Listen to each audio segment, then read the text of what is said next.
colocar aqui uma questão na sequência de um texto da Alice Vieira no Facebook relativamente ao Prémio Nobel da Literatura. E ela disse, Alice Vieira, disse que digam-me que é aldrabice, digam-me que estão a gozar comigo, digam-me que o Bob Dylan não ganhou o Prémio Nobel da Literatura.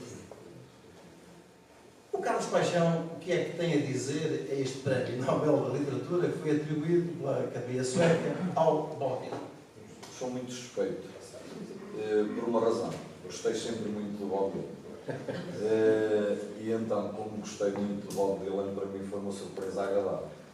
Porque é engraçado, porque há muitos anos atrás, quando se falava que cantores é que gostas mais, não sei o quê, para mim aquela música de Bob Dylan enchia-me as medidas. E apesar de eu não saber muito inglês, e portanto não tirar muito dos poemas dele, mas sempre me cativou. E portanto, para mim, ótimo, o homem escreveu coisas belíssimas e com a tal liberdade que devemos ter de escrever o que nos apetece e dando asos à nossa imaginação e à nossa liberdade de expressão e na verdade tem valor. E porque é que há de ser, quando às vezes já ouvi algumas opiniões que também o conto é um modo menor em relação ao romance.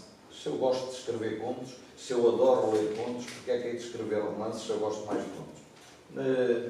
Acho que tem até alguns aspectos que são mais interessantes do que o próprio romance. Mas isso é outra discussão. Agora, quanto ao Bob Dylan, ótimo. Mas, por acaso, já que falaste no Prémio Nobel da Literatura, é engraçado que isto também está associado à minha escrita. Tem a ver, porque foi em 1998 que o Saramago recebeu o Prémio Nobel da Literatura. E eu, nessa altura, só ainda tinha publicado Os Caminhos do Pão. E, portanto, estava naquela fase que não sabia se iria publicar mais nada. E quando ele ganha o Prémio Nobel da Literatura, houve uma interrogação que se me pôs. Fiquei muito contente, até porque eu leio tudo, quer dizer, leio tudo o que é de Saramago, mas houve 3 obras que eu nunca acabei de ler. Pronto, porque não me encaixaram, também tenho essa liberdade de não ler, as outras li-as todas e gostei muito de muitas delas, adorei muitas delas. Mas interroguei-me nessa altura, fiz a seguinte pergunta: quantas pessoas na minha aldeia irão ler mais um livro pelo facto de o José Saramago ter Prémio Nobel da Literatura? Era uma questão que me incomodava. E como o meu irmão me desafiou para eu escrever, eu disse assim: então, e se eu escrever alguma coisa que interessa às pessoas da minha aldeia e que fale delas e que realce o valor do seu trabalho, da sua vida, dos contextos em que elas vivem e valorize aqui a aldeia e os arredores e as pessoas que eu conheci, com quem lidei, que me criaram e que me ajudaram a educar, será que essas pessoas vão voltar a pegar num livro? E essa foi uma das grandes motivações para eu publicar o Dias de Fazer. E quando tive muita sorte com esse livro, porque ele, ao fim de um mês e meio, nós tínhamos feito, penso, 1500 exemplares, e ao fim de um mês e meio nós não tínhamos nenhum exemplar, eu e o meu irmão, fizemos isso a meias através do jornal lá da aldeia, e fizemos logo uma segunda edição do jornal Carlos Pinos, que foi um dos motivos que me levou também a escrever, na altura crónicas de futebol, porque eu era o ponta de lança da equipa, e então foi uma satisfação enorme ver pessoas da minha aldeia que eu nunca tinha visto com um livro na mão, ver aquele livro na mão delas. Aquelas senhoras que nós chamamos as velhas de soalheiro, que normalmente estão lá na conversa e não fazem mais nada, com o livro na mão e a ler. E depois virem-me interrogar: olha, mas quem é este? Mas este não é bem, não, porque estava lá alguma parte que era a realidade, mas depois havia toda a imaginação e aquela desconstrução da história para eles era difícil, em alguns casos, não é? E portanto, mas como tinham o autor ali à mão e a gente desconhecia, não gostava nada de dizer: ó Carlinhos, ó Carlitos, digam-me lá, aqui este quem é? Eu não sei quem, porque aquilo incomodava-os dessa forma. Portanto, estás a ver. Agora, o facto de ser atribuído ao Saramago, há milhentas pessoas no mundo que mereceriam o Prémio Nobel da Literatura. Só um exemplo. O Tolstói nunca foi Prémio Nobel. Exato. Portanto, mas nós temos o Torga, para mim, que era uma pessoa que mereceria. O Aquilino, se calhar, mereceria o Nobel da Literatura. Foi proposto, mas também não portanto, mas isto somos nós a puxar também a brasa à nossa sardinha, não é? Naturalmente. Mas foi o Bob Dylan. E, para mim, tudo bem, porque acho que essa liberdade que temos de produzir aquilo que bem entendemos é fundamental para um escritor. Podes, aliás, as perguntas estão sempre abertas aos comentários e eu já agora está a pergunta feita, a Rosa quer também comentar. Venha do Saramago, que eu não gosto especialmente de Saramago. E ele me perdoou e os fiéis leitores de Saramago que me perdoem, mas nunca consegui amar verdadeiramente a leitura das histórias que ele conta. Isto porquê? Porque tinha de fazer um esforço enorme e voltar muitas vezes atrás e reler. E isso incomoda-me. Eu, quando leio, gosto de ler descansadamente e perceber aquilo que estou a ler. E o único livro na minha vida inteira, eu já li muitos livros, o único livro que eu deixei e que ainda tem lá a marca foi O Cerco de Lisboa, do Saramago. Elisa, já agora faz favor de nos falar sobre o Saramago e sobre a relação que Elizabeth Bárbara tem com o Saramago. Também tem estas questões que a Rosa tem. Por endereço, é uma obra que nós trabalhamos obrigatoriamente no secundário, no 12º ano, portanto o Memorial do Convento, agora vai passar também a ser o ano da morte de Ricardo Reis, e é uma obra absolutamente extraordinária. Eu tenho uma admiração profunda por Saramago, como escritor e como pessoa, a sua lucidez, a sua maneira de estar no mundo, e admiro imenso a sua escrita, porque é uma escrita que se pretende aproximar dos primórdios da literatura, que é a oralidade. Ou seja, nós temos que desaprender a ler para tentarmos ouvir a história. Há um narrador oral em Saramago. E, portanto, isso obrigatoriamente nos leva a um esforço, porque nós estamos habituados a ler com determinados sinais de pontuação, a ler uma determinada, temos uma estrutura mental para a leitura. E é preciso ouvir, é preciso ouvir. E, portanto, aliás, nós não falamos com pontuação. Nós não falamos com pontuação. A pontuação é uma maneira de reproduzir na escrita, as pausas, portanto, e o Saramago faz isso, portanto, é como se estivesse a falar connosco, é como se estivesse a contar perto de nós, era uma vez, e aquela é extraordinário. Eu Portanto, temos aqui dois pontos de vista diferentes sobre o Saramago, com certeza que haverá outros na plateia. E a crítica, a mordacidade, portanto, o puro dentro da vida, a denúncia social, porque o Saramago e os grandes escritores são homens profundamente comprometidos com o seu tempo, são homens que amam profundamente a sua pátria. E por isso é que denunciam os determinados vícios da sociedade. Saramago, Essa de Queiroz e outros grandes autores. Camões. O que é que Camões faz nos Lusíadas? Nós dizemos que Camões nos Lusíadas é uma obra épica, glorifica os feitos portugueses. Não. Temos que pensar noutra coisa. Na parte final de cada canto de Lusíadas, nós temos algumas estrofes finais, que é o plano das considerações do poeta, em que o poeta aponta o dedo aos vícios, à corrupção, à ganância, à desvalorização da letra e da cultura. E, portanto, Camões, os Lusíadas não são uma obra épica, tem uma parte anti-épica. Porquê? Porque ele ama Portugal, ama a sua pátria e vê que o seu trabalho não é reconhecido. E às vezes eu penso assim, caramba, Camões, o grande poeta Camões, viveu amargurado porque viu que o seu esforço, o seu mérito, o seu talento não foram reconhecidos. Muito bem, portanto temos aqui dois pontos de vista quanto ao Saramago, diferentes, opostos, há outros, cada um tem a sua opinião, já se percebeu que cada um tem sempre a sua opinião sobre aquilo que o autor escreve. Aliás, o Saramago também fez a todos saber da importância da morte, com as intermitências da morte. Ele disse, desculpa, lá têm que continuar a morrer, porque senão há problemas graves, se não morrerem. As intermitências da morte é uma obra-prima dessa matéria. Estão lá funerais, as funerárias já não têm o que fazer, é necessário. Alguns tinham que morrer da parte lá da fronteira, eles queriam morrer. Bom, mas Rosa Guilherme, quais são os teus autores preferidos, aqueles que estás atualmente a ler? Ou aquele que, o último que leste, se é que tens isso presente? Mas um autor preferido que tens alguns autores também, admito que não haja só um. Eu tenho muitos autores Venham preferidos eles. e gosto muito desta de Queiroz, li muito Aquilino Ribeiro, agora, atualmente, leio mais literatura mais levezinha. Porque Levezinha, é um montão, levezinha. cheguei à conclusão de que já não vou ter tempo para ler tudo aquilo que quero ler. E tenho que começar a fazer uma seleção. Porque o tempo que tenho, que me resta e que me sobra, não dá para eu ler tudo aquilo que queria ler.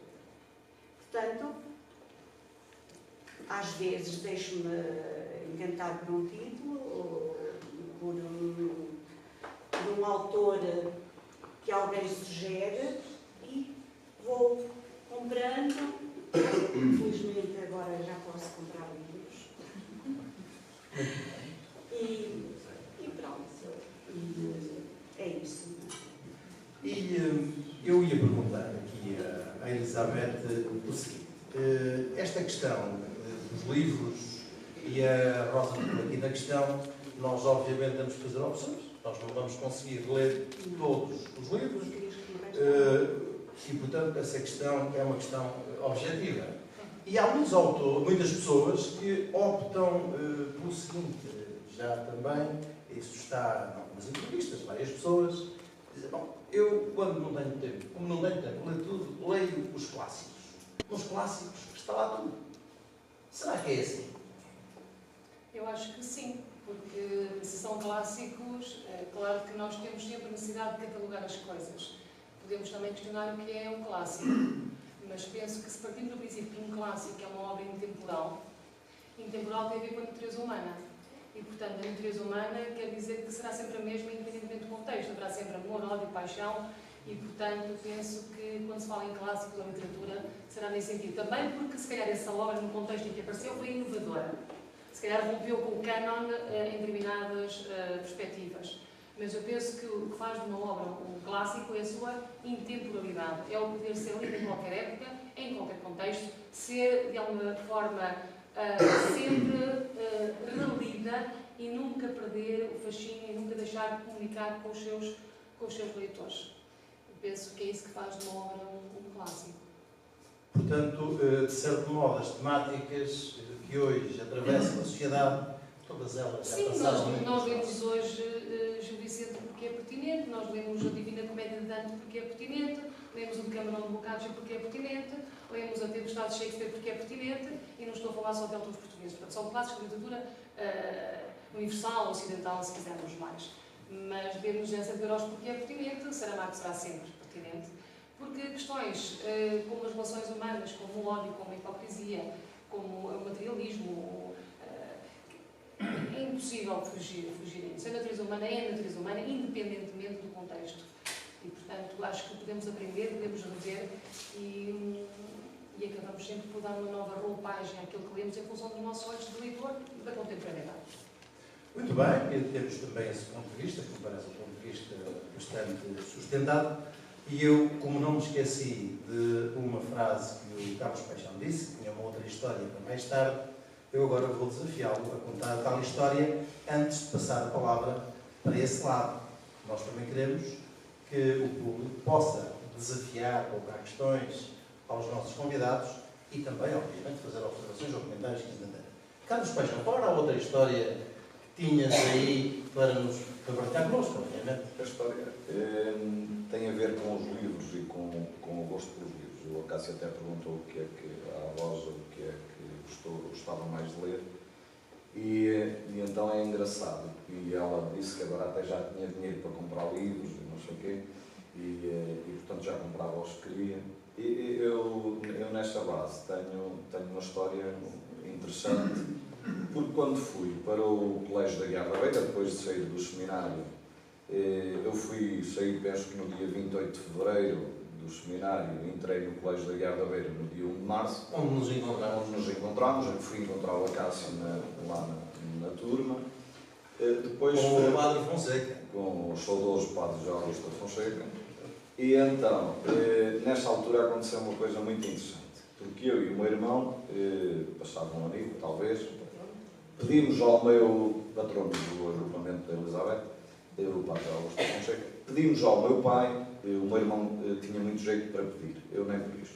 Me envergonhava-me e colocava-me um bocadinho atrás do meu irmão. O meu irmão é mais velho que eu, 2 anos e meio, mas o meu irmão tinha um jeito espetacular para pedir. Mesmo já de adulto, ele sabia pedir muito. E então ele pediu ao meu pai se nos dava 25 tostões por semana. 25 tostões eram 2 escudos e 50 centavos, que hoje valeriam 1,25 cêntimo, não é? 1,25 cêntimo. E então se nos dava estes 25 tostões por semana para nós assinarmos uma revista de uma coleção que era o Falcão. E a coleção do Falcão, os livros do Falcão tinham, uma semana vinha uma aventura do Viking do Hogan, na outra semana vinha uma aventura do Calar, que era uma espécie de Robin dos Bosques, na outra semana vinha uma aventura o Oliver é que era o Robin dos Bosques, o Oliver, o Calar era o Tarzan lá da Chave. Depois, na semana seguinte, vinha uma história daquele famoso piloto luso-britânico, alguém se lembra o nome dele? Major Jaime Eduardo de Cook e Alvega. A história do Major Jaime Eduardo de Cook e Alvega. E então, o meu pai fez o favor de nos dar os 25 tostões por semana. E então, era um luxo para nós, todas as semanas, termos uma encomenda no correio, onde vinha uma história da coleção de Falcão. E aquilo, claro, todas as semanas, aquilo foi avolumando livros, não é? Até que chegámos às caixas lá em casa da senhora, onde eu vivia em Aguiar da Beira, da senhora Isaura, começaram a encher e nós decidimos fazer uma feira do livro em nossa casa. Foi a primeira feira do livro, de certeza, que houve em Aguiar da Beira. E então colocámos uns cartazes no colégio a dizer Feira do Livro, a rua era a Rua da Canga, e era aí que nós vendemos e vamos vender os livros. E então fizemos o pressário e, meus amigos, quer dizer, comprar um Condor por 15 tostões, comprar um Mundo de Aventuras por 10 tostões, ou uns 6 balas ao preço da chuva, aquilo atraiu a malta do colégio, não é? E então a nossa casa começou a encher-se todos os dias. E para lá havia, lembro-me, uma revistazitas do Corim Pelado, que eram as nossas amigas mais velhas que tinham lá uma revistazitas do As telenovelas. As telenovelas da altura. E então nós vendemos aquilo assim, ao desbarato, e fizemos dinheiro para comprar novas coleções. E eu e o meu irmão investimos a sério em novos mundos de aventuras, em mandraques e estas coisas todas. E a partir daí, claro, a nossa casa passou a ser um centro cultural lá da época. A mesma coisa em Carapito, porque depois levava algumas para Carapito nas férias, as caixas iam para Carapito e aquilo circulava pelos meus primos, pelos meus amigos, toda a gente ia lá e requisitava livros em nossa casa. Pronto, e a gente foi crescendo e eu, aos 17 anos, portanto, ali por volta de 97, 98, já estava 77, 78, desculpa, por volta de 77, 78, estava em Viseu e lembrei-me de fazer eu agora um pedido ao meu pai. E disse ao meu pai, pai, se me pagasse os livros do Círculo dos Leitores e tal, eu gosto muito de ler, aí já era diferente, e punha a morada de Carapito, o livro ia para Carapito e o pai pagava, eu depois quando lá fosse buscar. E foi giro aquilo, porque o meu pai aceitou e então a partir daí ele começou a pagar os livros que eu lia. Mas eu fiz um contrato com ele. Pai, eu só mando vir o livro seguinte depois de ler este. Portanto, quando vier, este tem que estar ali. E o meu pai fez-me o favor de me financiar e já eu era casado com a minha mulher, que está ali, e ainda ele pagava os meus livros em Carapito, porque continuavam a ir para lá e era ele que os pagava. E portanto isto foi um grande bónus que eu tive para a minha biblioteca e para o gosto que eu tive sempre pela leitura. Essa feira do livro da Guiar da Beira nunca esqueci. Muito bem, uma feira do livro já naqueles tempos Podemos dizer Sim. Bom, antes de passar para aí, esse passo já a seguir, vou pedir um comentário breve aqui aos nossos três convidados sobre as questões atuais do livro e do livro em papel, físico, aquele livro que a gente toca, mexe, chega, e do formato digital que está agora por aí também em volta. E, portanto, dizer-vos também, e pergunto-vos isto, e enquadro isto com um artigo que li recentemente do Observador, em que um escritor inglês, o Forster, no início do século XIX, do século XX, ele próprio já pressupôs aquilo que hoje está a acontecer ao falar que as pessoas iriam um dia comunicar por ecrãs, antecipando, portanto, as mensagens que hoje assistimos pelo digital, pelo Skype. As pessoas iriam comunicar por ecrãs, dizia já ele, em 1909. Ora bem, hoje o que temos de facto é isso. Esta peça, onde está tudo, onde lemos os livros, onde escrevemos. Rosa e eu também ainda escrevemos com uma BIC, uma dessas antigas, não é? E com papel em branco. Mas, Elizabeth, o livro está em crise, vai estar em crise, o que é que achas? Não, eu penso que o livro não está em crise. Há novas maneiras de tornar o livro mais acessível. Eu penso que o livro em papel vai sempre existir. Claro que não posso prever isto com total segurança, não sabemos o que vai acontecer daqui a alguns anos, mas penso que sim, senão já teria e vende-se bastante, e há um mercado editorial muito ativo, portanto penso que o livro em papel não está ameaçado. Agora, não quer dizer que não possa ser divulgado e disponibilizado através de outros formatos, o que eu acho também uma mais-valia e acho de facto interessantíssimo e muito oportuno. Nós temos acesso hoje a bibliotecas virtuais, temos um acervo, temos a possibilidade de consultar livros digitalizados, manuscritos, cartórios, tudo através da internet, e portanto eu acho que isso é uma mais-valia que devemos aproveitar e rentabilizar. O mesmo comentário também aqui para a minha direita. Rosa, o que é que achas? Eu concordo com o que a Elizabeth acabou de dizer. Acho que o livro não... Quer dizer, eu gostaria que o livro impresso, o livro em papel, que não acabasse. E penso que não há essa tendência. Eu julgo que atualmente até há mais leitores do que havia há uns anos atrás, porque há uma maior divulgação, as pessoas têm acesso a livros muito mais facilmente do que há 20, 30 anos atrás.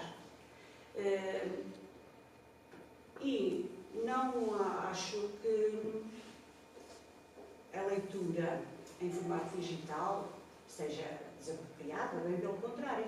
Eu é que não me sinto à vontade e não gosto particularmente de utilizar isso, mas utilizo no meu dia-a-dia e para consultas e esse acesso a muito mais informação também vou tendo, mas gostaria, e é pronto, um sonho que eu acho que vai continuar a prevalecer. O livro vai continuar a ser divulgado e a ser apreciado pelos leitores que verdadeiramente gostam da leitura, seja de que maneira for, mas no livro, papel.